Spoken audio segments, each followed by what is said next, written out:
Ang gagawin natin ngayon mga boss, susubukan natin ayusin itong washing machine.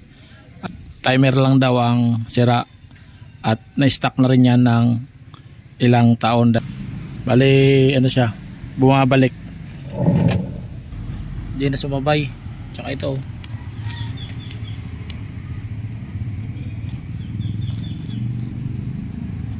tingnan natin kung paano natin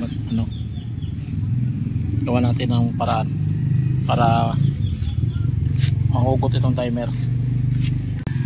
Nilagarin na lang dito kasi hindi na naikot yung screw. Ito, lagarin na lang natin. Bali, papalitan muna natin ng wash timer. Ito ang ating papalit. Iba ang kulay. Ito ang common. Sa ganito, itong brown naman ang common. Ito ang forward reverse na dalawang yellow. Dito naman itong red at blue, ito naman ang forward at reverse. Bali itong white kukonek natin dito sa brown, tapos ito red, blue kukonek natin dito sa yellow. Bali pwede yan magkabaliktaran ito. Ayan. Bali ang papalit natin na timer ay wala siyang ganito, walang connection nito. Wash and soap to, soap drain normal. Bihira naman gamitin yan, para lang ito sa pagbabad. Ito lang talaga ang ginagamit yan. Ito naman sa pag-open sa tubig. Okay, tubig muna natin itong timer. And common at forward reverse, dalawa. Meron din to. Ito naman ang common. Ikabit na natin ang timer. Ito yung brown at yung dalawang, ayan.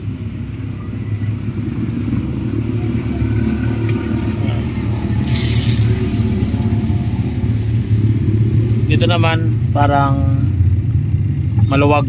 Ayan, ay matigas umiikot. Bakit matigas? Stuck up yung motor. Kaya natin saksak.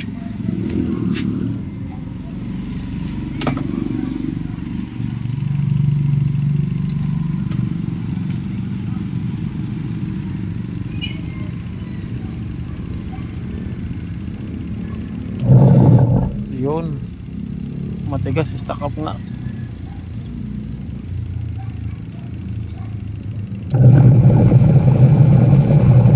Umiikot mga boss.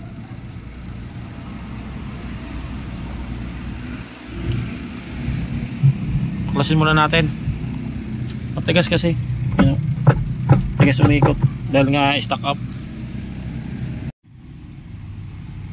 Ayan. Ito mga boss, stuck up yung dito nya. Ayan o, yung motor maayos naman, iikot. Tanggalin muna natin itong pambelt. Testing natin na hindi nakakabit. Ayan, ito mga boss, sira.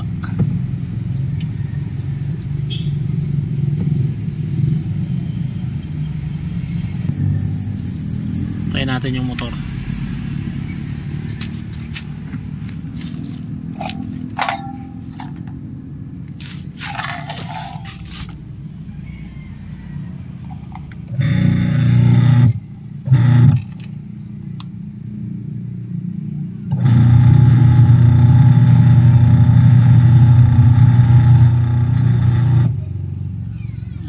Okay naman yung motor.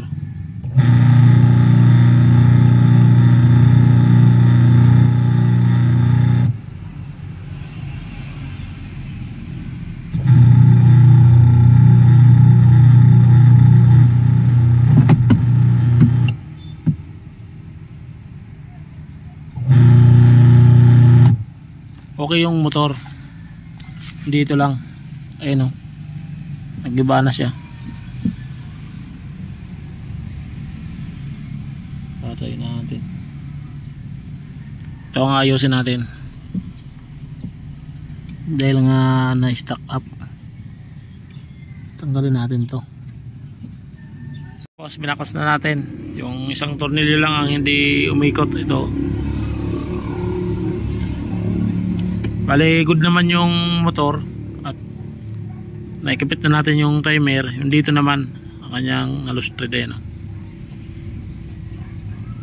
Siguro dati nang ginagamit ito, maramihan lagi ang kinakarga, kaya nagkaganito, lumuwang. Ayan. Kaya ito, gagawa na lang natin ito ng paraan na sumabay. Tapos lagyan natin dito ng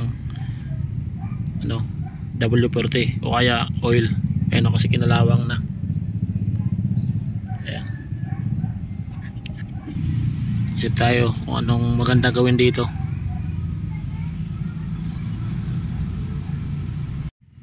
Ito ang re-remedyohan natin na sumikip dito, na hindi siya naiiwan. Ito,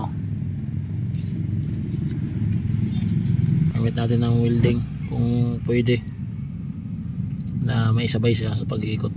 Ayan. Gagawin natin dito, i-weldingan natin para sumikip.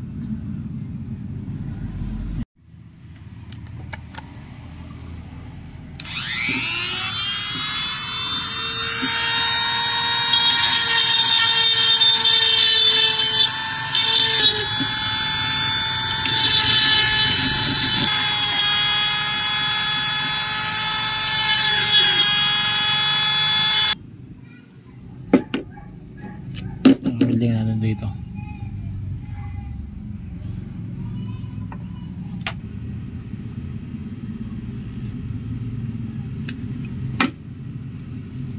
Welding natin dito.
Ay mga boss, gumagana na itong washing machine na sira yung timer. Ilalitan na natin na yan ng timer. At doon naman sa may ilisi yung maluwag, napasikipan na natin yon. Tapos nilagyan natin ng hose. Ito drain, gumagana yan. Yan, saksak natin.